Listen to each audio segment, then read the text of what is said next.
Donc, monsieur le président Laurent Gbagbo, c'est un homme du chiffre 4. Il est né un 31. 3 plus 1, ça fait 4. Il s'appelle Laurent. Ça fait, je crois, 7 lettres. Gbagbo, 6 lettres. Ça fait 13. 1 plus 3 est égal à 4. Il est BT. BT, ça fait 4 lettres. Il est de Mama. Mama, ça fait 4 lettres. Son papa s'appelle Paul. Paul, 4 lettres. Sa maman, c'est Gado. Gado, 4 lettres. C'est la 4e fois.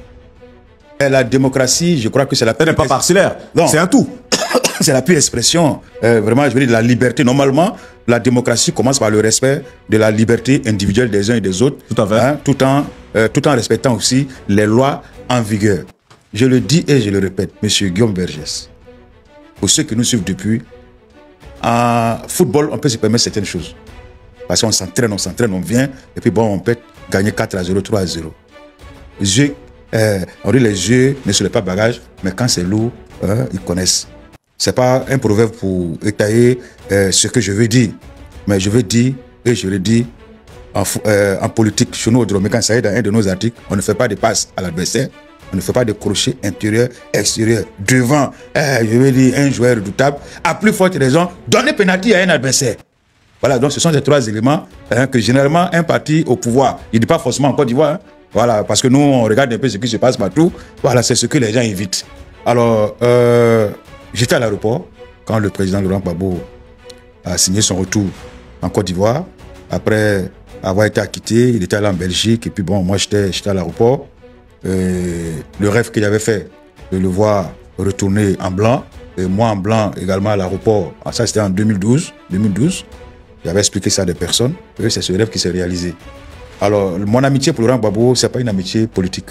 Non, ça, c'est quelqu'un qui m'a aimé, une personnalité qui m'a aimé et qui a aimé mon travail.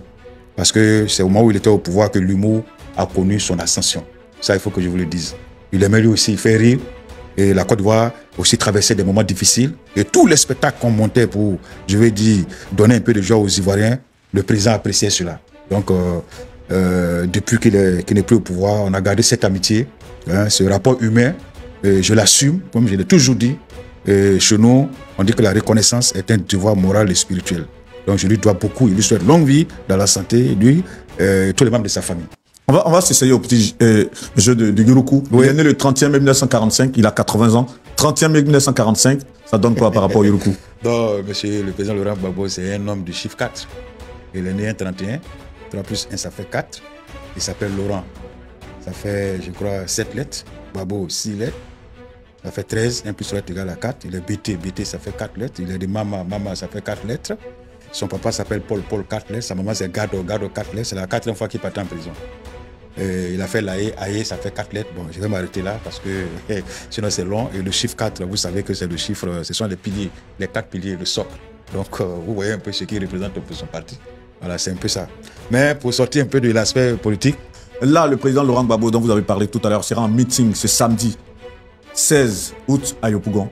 Beaucoup parlent d'un mot d'ordre qu'il va donner, beaucoup parlent d'un message qu'il va donner. Vous, à qui il vous fait la sympathie de son amitié, vous pensez qu'à la faveur de cette rencontre à Yopougon, qu'est-ce qu'il pourrait dire? Bon, lui, moi, on ne parle même pas politique. Mais je sais qu'il est engagé en politique, il a créé un parti politique, dont il m'a fait l'amitié d'être le maître de cérémonie même. Voilà. Lors de la création du PPAC. Oui, si. J'ai accepté, je suis venu, je l'ai fait. Ils étaient satisfaits, Dieu merci. Et là, je suis dans mes activités, je vais dire artistiques, qui m'éloignent un peu de la scène politique. Mais je voudrais tout simplement dire que quelle que soit la décision qui va être prise, que ce soit une décision qui va donner, qu'on appelle ça, la joie aux Ivoiriens, de la joie à ses sympathisants, que ce soit toujours dans cette démarche qu'il a lui-même tant souhaité, c'est-à-dire l'expression démocratique. Parce que comme il a dit lui-même, il dit qu'ils vont se battre, mais cette bagarre à laquelle il fait allusion certainement, ce n'est pas se donner des coups de poing, mais c'est de se donner les arguments selon, n'est-ce pas, les lois en vigueur pour pouvoir manifester, n'est-ce pas, l'expression démocratique. Donc, je lui souhaite aussi bonne chance. Parce que demain, mon frère, s'il devient président, il sera toujours mon ami. Il n'est plus président, il est mon ami. Il a été président, il a été mon ami. Voilà.